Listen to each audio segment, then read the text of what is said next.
tuwing panahon ng mahal na araw,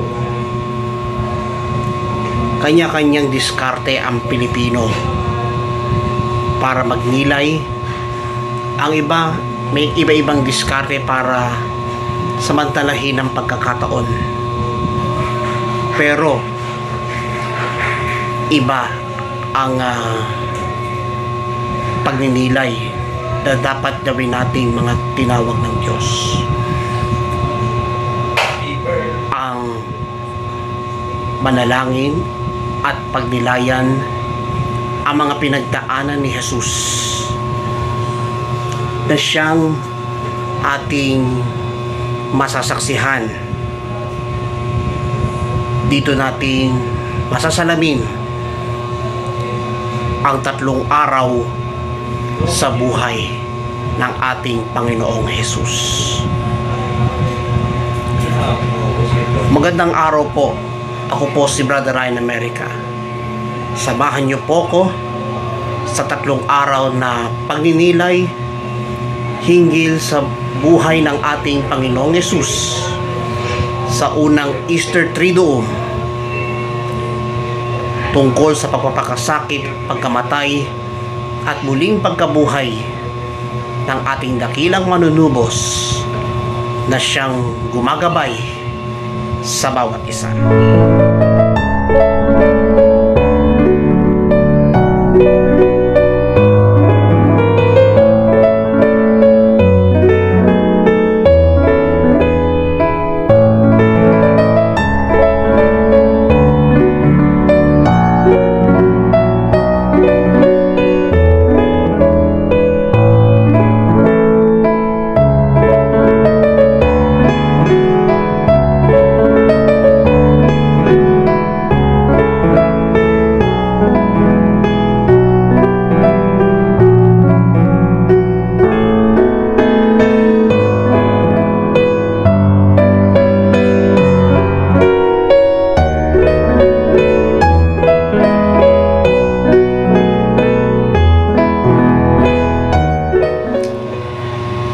Sama-sama po nating sariwain ang mga pinagdaanan ng Panginoong Hesus sa pamamagitan ng pagninilay tungkol sa unang Huwebes Santo sa buhay ni Hesus.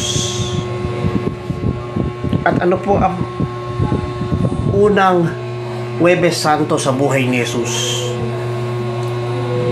Dito po natin masasaksihan sa Ebanghelyo ni San Juan, kung saan sa isang upper room ay dito po pinaghandaan ang hapunang Pampaskwa, kung saan dito ginanap ang paghuhugas ng mga paa ng 12 apostol. Ito ay isang halimbawang ipinakita ni Jesus ang tunay na kapakumbabaan. Kapakumbabaang hindi matutumbasan sa salapi, bagkos kapakumbabaang ipinapakita kung paano maghugasan ng paa ng 12 alagad. At dito po natin masusubukan ang katatagang ibig ipakita ni Jesus. At dito natin mailalarawan natin na tayong lahat ay tunay na mga nagmamahal kay Kristo, at sa pamamagitan ng ating pagninilay, dito natin magaganap kung saan sinabi ng Panginoong Hesus bago isagawa ang huling hapunan na siyang pagtatag ng banal na Eucharistia. Inihayag ni Jesus na siya ang daan, ang katotohanan at ang buhay. sinabi rin ni Jesus, ako ang puno ng ubas, kayo ang mga sanga. At isa pang utos na ibinahagi ng Panginoon sa mga alagad niya, mag-ibigan kayo.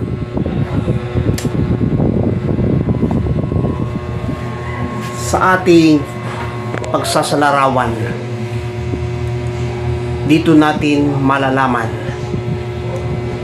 kung gaano tayo kamahal ng Panginoon sa pamamagitan ng pagkatatag ng Eucharistia. Ito ay sa pamamagitan ng pagdampot ng tinapay matapos magpasalamat sa Panginoon, pinagpira-piraso at ibinigay sa kanyang mga alagad na ang wika, ito ang aking katawan na ibinibigay ko para sa inyo. Gawin niya ito bilang pag-aalaala sa akin. At matapos maghapunan, kinuha niya ang saro, nagpasalamat, at ibinigay sa mga alagad ng wika. Ang sarong ito, ang bagong tipan na pinagtitibay ng aking dugo.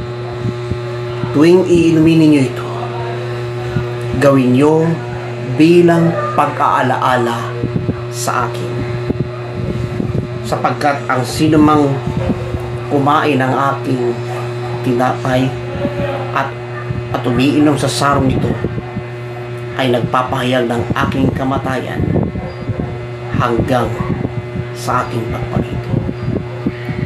Yan ang pahayag ni Jesus sa kanyang unang huling hapunan noong unang Huwebes Santo.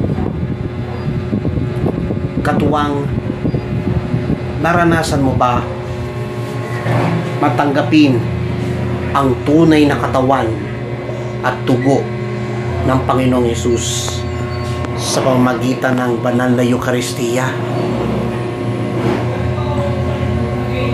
Saan tayo tutungo at saan tayo hahango? Saan tayo kukuha ng lakas? Kapatid, friendship, ka-prayer partner, katuwang, manalig at manampalataya tayo sa Diyos.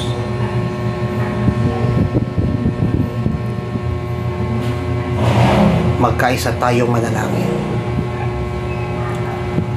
Sa ngalan ng Ama at ng Anak at ng Espiritu Santo. Amen. Amang banal, Diyos na makapangyarihan sa lahat, buong kapakumbabaan po naming lumalapit sa iyo upang alalahanin ang iyong halimbawang ipinakita noong unang gabi ng Huwebes Santo. Nawa masalamin sa amin ang tunay na diwa at tunay na pagpapahalaga sa aming buhay. Kaya sa oras na ito, alay po namin sa iyo ang aming taus-pusong pagpapasalamat sa iyong walang tigil na katapatan at kabutihan sa bawat isa. Kaya't nagpapasalamat kami sa iyo, Panginoon. Ito po ang aming dalangin sa ngalan mo, Jesucristo taga Nazaret. Sa ngalan ng Ama at ng Anak at ng Espiritu Santo. Amen at Amen. Samahan niyo po ko sa ikalawang serye ng Reflections on Easter Triduum, kung saan sama-sama nating pagnilayan ang pinaka tampok sa buhay ng ating Panginoon. Ang kanyang pagpapakasakit at ang kanyang kamatayan sa krus.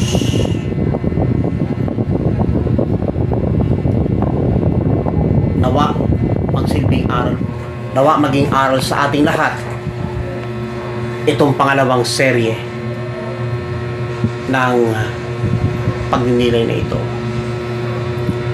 Nawa patuloy tayong samahan, gabayan at ingatan ng Diyos sa ating pagninilay sa Reflections on Easter Triduum.